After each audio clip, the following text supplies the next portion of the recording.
Hello students, welcome to my YouTube channel. तो आज हम बात करेंगे जेनेटिक्स की बेसिक के बारे में कि डोमिनेंट और रिसेसिव जीन्स क्या होते हैं और ये कैसे डिसाइड करते हैं कि हम कैसे दिखेंगे या हमें कौन सी डिजीज़ हो सकती है। तो जीन क्या होता है? It is the functional unit of heredity. मतलब इसको सिंपल भाषा में समझे तो जीन्स हमारे डीएनए के वो एक्टिव कोड है जो हमारी पूरी बॉडी का नक्शा या फिर ब्लूप्रिंट एक जनरेशन से दूसरी जनरेशन तक कैरी करते हैं, तो उनको क्या बोलेंगे? Genes. Genes are composed of DNA and found upon chromosomes.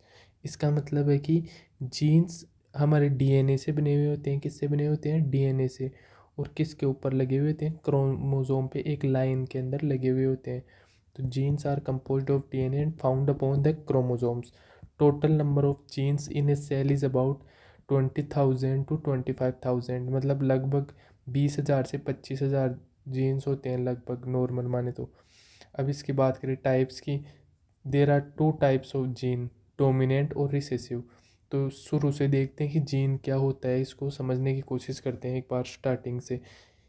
मतलब सेल से समझेंगे इसको कि एक सेल में जीन कहाँ प्रेजेंट होता है और कैसे वो आगे की पीढ़ी में जाता है। तो what is the meaning of gene? Gene it is a cell. मतलब जैसे जीन एक सेल है, जैसे ये कोई सेल है। अब इसके अंदर ये क्या हो गई? Cell membrane. Cell membrane. फिर इसके अंदर क्या आ गया? न्यूक्लियस। ये हो गया न्यूक्लियस। ये हो गया साइटोप्लाज्म। और ये हो गया इसमें न्यूक्लियोलस। तो सबसे बाहर की लेयर तो हो गई सेल मेम्ब्रेन। फिर उसके अंदर आ गया साइटोप्लाज्म। फिर उसके अंदर चलेंगे तो न्यूक्लियोलस। और उसके अंदर जाएंगे तो न्यूक्लियस उसके अंदर, और फिर उसके अंदर जाएंगे तो न्यूक्लियोलस। सबसे अंदर है न्यूक्लियस बोले तो डीएनए या फिर आरएनए। तो डीएनए की स्ट्रक्चर कैसी होती है? कुछ इस तरीके की, डबल स्ट्रैंडेड।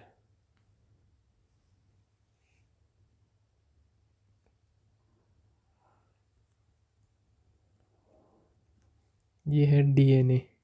किसके अंदर? न्यूक्लियोलस के अंदर प्रेजेंट है डीएनए। ये जो डीएनए है, इस डीएनए से बनेंगे क्रोमोसोम्स। इस एक डीएनए या क्रोमोसोम पर डीएनए के छोटे छोटे टुकड़े चिपके हुए होते हैं और इन छोटे छोटे टुकड़ों को नाम देते हैं जीन्स। ये जो डीएनए है इनके ऊपर छोटे छोटे टुकड़े चिपके हुए होते हैं जिसको नाम देते हैं जीन्स। जैसे तो इन क्रोमोसोम्स पर ये जो छोटे छोटे टुकड़े चिपक रहे हैं इनको क्या बोलेंगे? जीन्स। ये क्या है? जीन्स।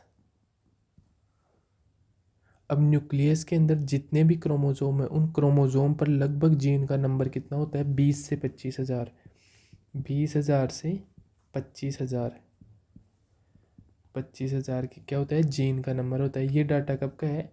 2021 में रिलीज़ हुआ था। इससे पहले था 69,000। 2021 से पहले कितने थे ये नंबर? 69,000। जो 2021 में अपडेट होके कितना हो गया? 20 से 25,000। अब अब सेल में टोटल क्रोमोसोम है 23 पेयर्स। ये जो क्रोमोसोम्स है ये कितने प्रेजेंट होते हैं? 23 पेयर्स में प्रेजेंट होते हैं। अब इनमें से 22 तो एक जैसे हैं और दो अलग हैं, जो निर्भर करते हैं कि सेक्स का, यानी लड़का होगा या लड़की होगी या लेडी है या मैन है, इस पे डिपेंड करता है। तो दो तो हो गए सेक्स क्रोमोसोम्स और बचे हुए हो गए ऑटोसोम्स। अब जैसे आप एवरेज मान लो कि एवरेज 23,000 जीन्स है। कितने? 23,000 जीन है एवरेज। जैसे अपन ने माना था 20 से 25,000, तो एवरेज मान लेते हैं 23,000 जीन है। तो अपने पास क्रोमोसोम के जोड़े कितने हैं? 23। तो हर एक क्रोमोसोम के जोड़े पे मान ले लगभग 1,000 जीन है। कितने जीन्स हैं? 1,000 जीन्स है। इन जीन्स में बहुत सारे करेक्टर हैं, यही अगली पीढ़ी में जाते हैं। जैसे आपका हेयर कलर, आपकी हाइट, चेहरे के गट्स, आपकी आईज़ का कलर, ये सारे किससे जाते हैं? इन जीन्स के थ्रू। और ये या तो आपके फादर से मिलते हैं या फिर आपके मदर से मिलते हैं। अब फादर या मदर में जो कैरेक्टर शो हो रहा है उसको अपन मान लेते हैं डोमिनेंट। अब जैसे कि फादर के कैरेक्टर आ गए तो फादर हो गया डोमिनेंट। अगर मदर के कैरेक्टर आ रहे हैं तो मदर क्या हो गई? डोमिनेंट। और जिसके कैरेक्टर शो नहीं होंगे उसको क्या बोल देंगे, रिसेसिव। रिसेसिव मतलब फादर या मदर में जो अपने कैरेक्टर शो करेगा अगले वाली पीढ़ी में वो तो क्या हो गया, डोमिनेंट। और जो कैरेक्टर शो नहीं करेगा वो क्या हो गया, रिसेसिव। तो जो नेक्स्ट जनरेशन में अपना प्रभाव दिखाएंगे वो क्या हो गए, डोमिनेंट हो गए। और जो नेक्स्ट जनरेशन में अपना प्रभाव नहीं दिखाएंगे वो क्या हो गए, रिसेसिव। अब इसको थोड़ा सा समझने की कोशिश करते हैं। एक कॉमन सी कैलकुलेशन है जो अपन 8, 9, 10 सब क्लासों में चली है, सब में पढ़ते हैं। क्या नाम है उस कैलकुलेशन का, मेंडल के रूल्स।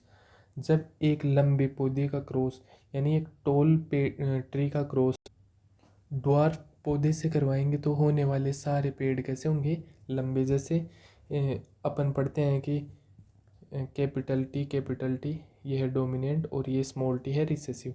तो लंबे पौधे का क्रॉस जब अपन छोटे पौधे से, जैसे ये तो हो गया लंबा पौधा, ये हो गया छोटा पौधा, तो इससे क्रॉस कराएंगे तो होने वाले जितने भी पौधे होंगे अगली जनरेशन में वो कैसे होंगे, लंबे। जैसे कैपिटल टी को स्मॉल टी से करवाएंगे, फिर कैपिटल टी को इस टी से करवाएंगे, फिर इसको इससे और फिर इसको इससे।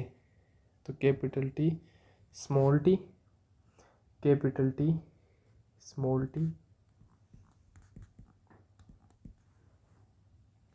इस कॉन्सेप्ट के आधार पर मेंडल ने बताया था कि लंबे क्यों ये सारे पौधे, क्योंकि कैपिटल टी कैसा जीन है, कैपिटल टी है डोमिनेंट जीन। और स्मॉल टी कैसा है, ये है रिसेसिव। ये तो है रिसेसिव और ये है डोमिनेंट। अब इसमें एक और चीज़ होती है heterozygous and homozygous. Heterozygous and homozygous, ये क्या होता है, हेटेरोजाइगस के अंदर तो दोनों जीन सेम नहीं होते। जैसे ये वाला क्या है, हेटेरोजाइगस है ये। जैसे ये क्या हो गया, हेटेरोजाइगस, इसमें क्या हुआ, दोनों जीन सेम नहीं है। और होमोजाइगस क्या होगा, जिसमें दोनों जीन सेम होंगे, ये क्या हो गया, होमोजाइगस। तो जैसे एक हेटेरोजाइगस टोल प्लांट का क्रॉस, हेटेरोजाइगस टोल प्लांट का क्रॉस दूसरे हेटेरोजाइगस टोल प्लांट से करवाएंगे तो होने वाले जितने भी पौधे होंगे वो कैसे होंगे, इसमें होंगे। जैसे ये हो गया इससे, तो ये कैसा आएगा, डोमिनेंट और होमोजाइगस। फिर इसको करवाएंगे इससे, तो ये हो गया हेटेरोजाइगस और टोल। फिर इसका करवाएंगे इससे, तो कैपिटल टी पहले आएगा क्योंकि डोमिनेंट कौन है, कैपिटल टी है। स्मॉल टी कैसा है, रिसेसिव है। फिर ये क्या आएगा, स्मॉल टी, ये आ गया होमोजाइगस। तो इसमें क्या होगा, इसका रिजल्ट क्या होगा, इसमें 75% प्लांट तो कैसे होंगे, लॉन्ग। और 25% प्लांट कैसे होंगे, शॉर्ट। यानी ये तो होंगे लॉन्ग और ये होंगे ड्वार्फ। अब जैसे अपन ने बताया था कि कैपिटल टी तो डोमिनेंट है, अपना असर दिखाएगा, और स्मॉल टी रिसेसिव है जो कि अपना असर नहीं दिखाएगा। लेकिन अभी क्या हुआ, जब हेटेरोजाइगस कैपिटल टी और स्मॉल टी को दूसरे हेटेरोजाइगस लॉन्ग प्लांट को दूसरे लॉन्ग प्लांट से क्रॉस करवाया तो 25% के अंदर क्या आ गए, क्या, स्मॉल प्लांट। अब ये कैसे दिखाया इसने, रिसेसिव ने अपना असर कैसे दिखाया, असर तो डोमिनेंट ने दिखाना चाहिए था ना। यहाँ पे क्या हो गया, अपना गलत हो गई ये तो डेफिनेशन। तो डोमिनेंट जीन के लिए सही डेफिनेशन क्या होगी, वह जीन जो अपना असर होमोजाइगस और हेटेरोजाइगस दोनों में दिखाता है उस जीन को क्या बोलेंगे, डोमिनेंट जीन बोलेंगे। और वह जीन जो अपना प्रभाव केवल होमोजाइगस में दिखाता है उसको क्या बोलेंगे, रिसेसिव बोलेंगे। तो रिसेसिव जीन्स भी अपना प्रभाव शो करते हैं, लेकिन उसके लिए क्या होना चाहिए, उनके नंबर कितने होने चाहिए, 2 नंबर होने चाहिए, तब वो अपना प्रभाव शो करेंगे। अब एक एग्जांपल से समझते हैं। जैसे लॉन्ग मदर का क्रॉस करवाते हैं, लॉन्ग मदर का क्रॉस करवाते हैं लॉन्ग फादर से। तो अब इनके होने वाले बच्चे दो तो लंबे होंगे और एक छोटा होगा। ये कैसे होगा, जैसे 44XX ये तो है मदर, और 44XY ये है फादर। टोटल क्रोमोसोम्स कितने होते हैं, 46 होते हैं। तो 44 तो हो गए डोमिनेंट और 2 ये हो गए सेक्स क्रोमोसोम्स। तो ये तो हो गए डोमिनेंट और ये हो गए। अब इसके अंदर लॉन्ग और शॉर्ट, जैसे कैपिटल टी और स्मॉल टी मदर थी ना, वैसे ही फादर कैसा होगा, लॉन्ग शॉर्ट। तो एक बार तो जैसे क्रॉस करवाएंगे, जैसे 22X मतलब पेयर में कितने होते हैं 22। एक्स तो क्या हो गई, ये तो हो गई लॉन्ग मदर। फिर 22x ये हो गई शॉर्ट मदर। फिर 22x और 22y ये हो गया लॉन्ग फादर, ये हो गया शॉर्ट फादर। तो होने वाले बच्चे कैसे होंगे, दो लंबे एक छोटा। ये कैसे हुआ, लॉन्ग फादर से लॉन्ग मदर से लॉन्ग फादर का क्रॉस। तो होने वाली जनरेशन कैसी होगी, लॉन्ग।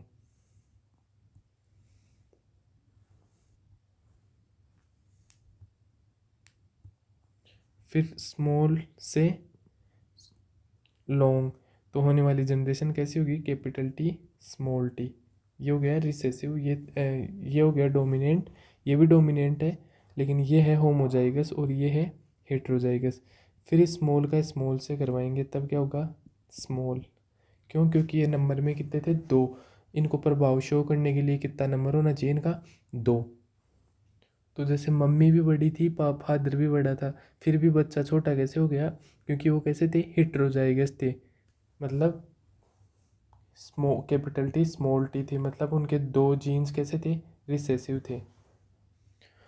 तो जीन कहाँ पाए जाते हैं, जैसा कि अपन ने डिस्कस किया था कि क्रोमोसोम पर। अब जैसे कि एक सेल है, जैसे ये एक सेल है, अब इसमें है, इस सेल में जीन्स है 44XX, 44XX या फिर 44XY, कुछ भी मान लो इन दोनों में से। जैसे 44XX है या फिर 44XXY है। तो अपन ने अप्रोक्स 23,000 जीन माने थे एक क्रोमोसोम के जोड़े पर। लगभग कितने होते हैं 20 से 25,000, लेकिन अपन ने कितने माने थे, अप्रोक्स 23,000 एक क्रोमोसोम के जोड़े पर। तो एक क्रोमोसोम पे कितने होंगे, लगभग 1,000 जीन होंगे। अब जैसे ये क्रोमोसोम है एक,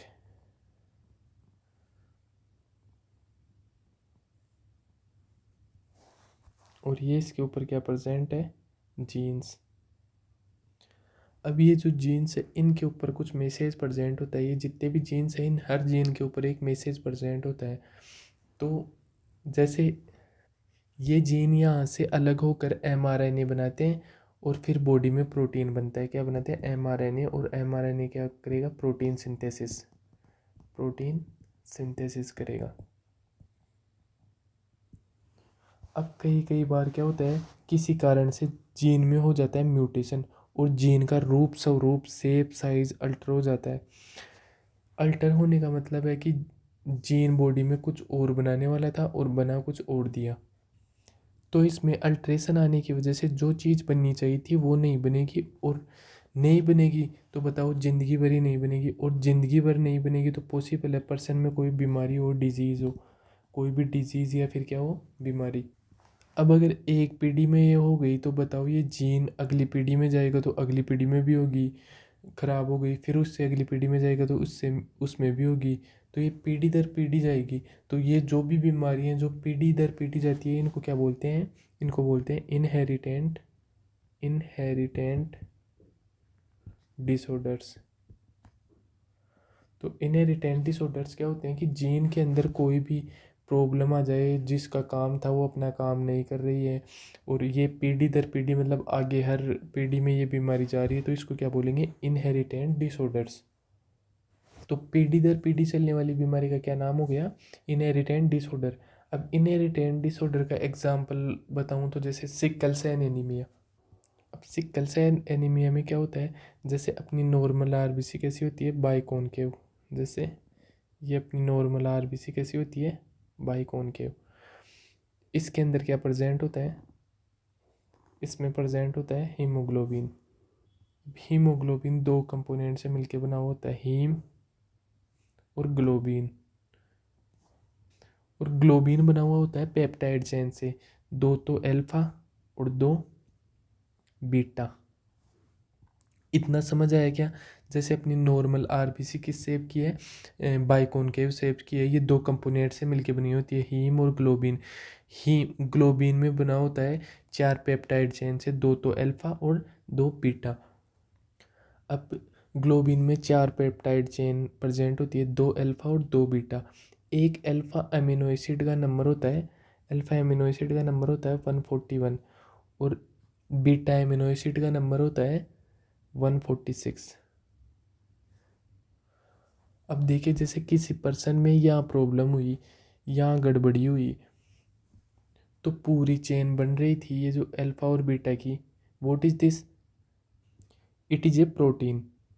अब पहले इंसान में गड़बड़ी हुई, ये जीन बनाने वाला है उसमें गड़बड़ी आ गई, तो प्रॉब्लम कैसी आई? जो बीटा चेन है वो ऐसे जुड़ती है, कैसे?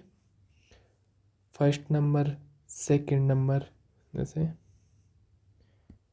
First number, second number, third number, fourth number, fifth number, और सिक्स्थ नंबर पे क्या आता है? सिक्स्थ नंबर पे आता है क्या? Glutamic acid. सिक्स नंबर पे क्या आता है? Glutamic acid. जब बीटा चेन बनती है तो सिक्स नंबर पर क्या आता है? Glutamic acid. अब इस जीन के इस डिफेक्ट में क्या होगा? इस ग्लूटामिक एसिड की जगह सिक्स नंबर पे क्या आ जाएगा? वेलिन। क्या आ जाएगा? वेलिन। तो जैसे मतलब यहाँ पे गड़बड़ हो गई, कहाँ पे? सिक्स नंबर पे। अब जैसे इसमें गड़बड़ हो गई तो नीचे बनने वाले जितने भी जुड़ने वाले हैं उनमें सब में क्या हो जाएगी? गड़बड़। इससे क्या हो गई? पूरी बीटा चेन क्या हो गई? खराब। अब एक बीटा चेन खराब हुई तो इससे क्या होगा? दूसरी बीटा चेन भी क्या हो जाएगी? पूरी खराब हो जाएगी। दोनों बीटा चेन खराब हो गई तो पूरा हीमोग्लोबिन ही खराब हो गया, और पूरा हीमोग्लोबिन खराब हो गया तो पूरा क्या हो गया? आरबीसी खराब हो गया, और आरबीसी खराब हो गया तो इसकी शेप कैसे हो गई? Sickle shape. तो ये क्या हो गया? Sickle shape. Sickle shape. जैसे ऑक्सीजन ले जाने की कैपेसिटी कम होना, इसको क्या बोलते हैं? एनीमिया। जैसे ऑक्सीजन ले जाने की कैपेसिटी कम हो गई तो उसको क्या बोलेंगे? एनीमिया। और यहाँ आरबीसी का शेप कैसा हो गया? Sickle shape. तो बीमारी का नाम क्या हो गया? सिक्कल शेप एनीमिया, या फिर सिक्कल सेल एनीमिया। तो सिक्कल सेल एनीमिया में क्या हुआ? सिक्कल सेल एनीमिया में जैसे आपके और मेरे अंदर तो सिक्स नंबर पे आके क्या जुड़ रहा है? Glutamic acid. लेकिन जिस पर्सन में ये बीमारी हुई उसके अंदर सिक्स नंबर पे क्या आके जुड़ गया? वेलिन। वेलिन आके जुड़ने से क्या हो गया? पूरी चेन क्या हो गई? खराब हो गई, और पूरी चेन बीटा चेन खराब होने की वजह से क्या हो गया? सिक्कल सेल एनीमिया हो गया। अब ये बीमारी पीढ़ी दर पीढ़ी चलती है, तो ये बीमारी कैसी हो गई? इनहेरिटेंट डिसऑर्डर हो गई। क्या हो गई? Inherent disorder. इनहेरिटेंट डिसऑर्डर क्या होता है? जो बीमारियां पीढ़ी दर पीढ़ी चलती हैं उनको क्या बोलते हैं? Inherent disorder. अब जैसे एक बीमारी और है क्या?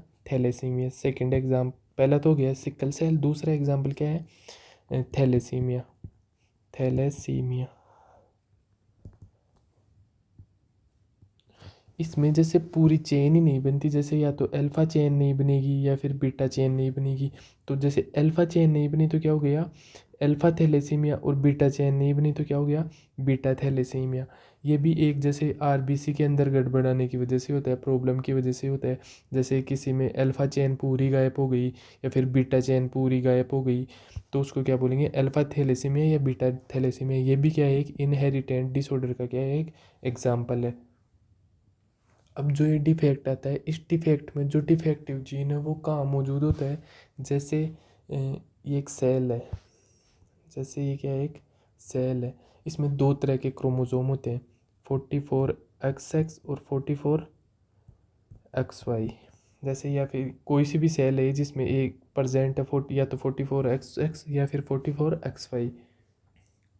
तो ये तो क्या है? डोमिनेंट जीन है ये तो। और ये क्या है? डोमिनेंट नहीं, ये तो है क्या? ऑटोसोम। और ये क्या है? Sex chromosomes. तो अगर इस पे प्रेजेंट होगा कोई भी डिफेक्टेड जीन तो इसका तो क्या नाम हो गया? ऑटोसोमल। ऑटोसोमल। इस डिजीज़ का क्या नाम हो गया? ऑटोसोमल। अगर ऑटोसोम पे प्रेजेंट है कोई भी डिफेक्टेड जीन तो इसका क्या नाम हो गया? ऑटोसोमल। और यदि ये डिफेक्टेड जीन इस एक्स पर प्रेजेंट है तो क्या हो गया? X linked. एक्स लिंक्ड हो गया इस डिजीज़ का नाम। अब ऐसा भी हो सकता है ऑटोसोम पर जो जीन मौजूद है वो हर पीढ़ी में बीमारी करेगा, मतलब जिस भी पीढ़ी में जाएगा उसमें बीमारी करेगा। एक जीन जाएगा और जाते ही क्या कर देगा? बीमारी। तो वो जीन क्या हो गया? हर पीढ़ी में जाते ही बीमारी करेगा, तो उसको क्या बोलेंगे? डोमिनेंट। मतलब वो डोमिनेंट हो गया, अपना असर दिखाएगा। तो असर दिखाने वाले को क्या बोलते हैं? डोमिनेंट। और ऐसा भी हो सकता है कि मेरे अंदर जैसे ऑटोसोम पर जीन है, जैसे मेरे अंदर कोई बीमारी है वो अगली पीढ़ी में नहीं हुई, फिर उससे अगली में भी नहीं हुई, उससे अगली में भी नहीं हुई, या फिर जैसे छठी पीढ़ी में जाके वो बीमारी हो गई, तो क्या होगा उस बीमारी से, इसका मतलब क्या होगा कि जैसे शायद मेरे अंदर जो जीन था वो अगली पीढ़ी में एक ही गया होगा, या फिर अपना प्रभाव नहीं दिखाया होगा। तो प्रभाव नहीं दर्शा रहा को क्या बोलेंगे, रिसेसिव। रिसेसिव। अगर प्रभाव दिखा रहा है तो हो गया डोमिनेंट, और प्रभाव नहीं दिखा रहा तो क्या हो गया, रिसेसिव। इसी तरह एक्स में भी हो सकता है, मतलब इसमें भी दोनों दिखा सकता है, डोमिनेंट भी हो सकता है, एक्स लिंक डोमिनेंट भी हो सकता है, और एक्स लिंक रिसेसिव भी हो सकता है। और ऐसा भी हो सकता है कि डिफेक्टेड जीन कौन सा हो, वाई, तो वाई पे होगा तो क्या होगा, वाई लिंक्ड। तो इनसे हमें पता चलता है कि इनहेरिटेंट डिसऑर्डर जो था वो कितने टाइप का होता है, 5 टाइप का होता है। पहला तो कौन सा हो गया, ऑटोसोमल डोमिनेंट, ये हो गया पहला। फिर दूसरा हो गया ऑटोसोमल रिसेसिव, ये क्या हो गया, सेकंड। फिर थर्ड क्या हो गया, वाई लिंक्ड। फोर्थ क्या हो गया, एक्स लिंक्ड डोमिनेंट। फिफ्थ हो गया एक्स लिंक्ड रिसेसिव, ये हो गया फोर्थ, और ये हो गया फिफ्थ। तो शायद ये आपकी समझ में आ गया। अब थोड़ा बहुत अपने नोट से समझने की कोशिश करते हैं इसको। तो डोमिनेंट जीन क्या होता है, the gene which show its effect in homozygous and heterozygous state. वो जीन जो अपना इफेक्ट दोनों में दिखाए, होमोजाइगस, कैपिटल टी हो गया, जो सेम दिखने वाले हैं वो क्या हो गए, होमोजाइगस, और जो डिफरेंट दिखने वाले हैं वो क्या हो गए, हेट्रोजाइगस। तो दोनों कंडीशन में दिखाए उसको क्या बोलेंगे, डोमिनेंट जीन। चाहे कैसी भी परिस्थिति हो अपना इफेक्ट दिखाए उसको क्या बोलेंगे, डोमिनेंट जीन। दूसरा क्या होता है, recessive gene, the gene which show its effect only in homozygous effect. ऐसी जीन जो अपना इफेक्ट सिर्फ होमोजाइगस में दिखाएगी, होमोजाइगस मतलब स्मॉल टी, ये कौन सा है, रिसेसिव है, तो ये सिर्फ होमोजाइगस में दिखाएगी, तो इसको क्या बोलेंगे, रिसेसिव जीन। अब इसके बाद में क्या, इनहेरिटेंट डिसऑर्डर्स क्या होते हैं, जो पीढ़ी दर पीढ़ी बीमारी चलती है, एक पीढ़ी से दूसरी पीढ़ी, दूसरी से तीसरी में चली गई, उसको क्या बोलेंगे, इनहेरिटेंट डिसऑर्डर्स। अब इसके कितने टाइप होते हैं, 5। पहला क्या होता है, ऑटोसोमल रिसेसिव। दूसरा होगा ऑटोसोमल डोमिनेंट। थर्ड होगा एक्स लिंक्ड रिसेसिव। फोर्थ होगा एक्स लिंक्ड डोमिनेंट, और फिफ्थ होगा वाई लिंक्ड। तो यहाँ पे अपने टॉपिक होता है कंप्लीट। अगर आपको वीडियो अच्छी लगी हो तो वीडियो को लाइक शेयर सब्सक्राइब करें। Thank you for watching my YouTube video.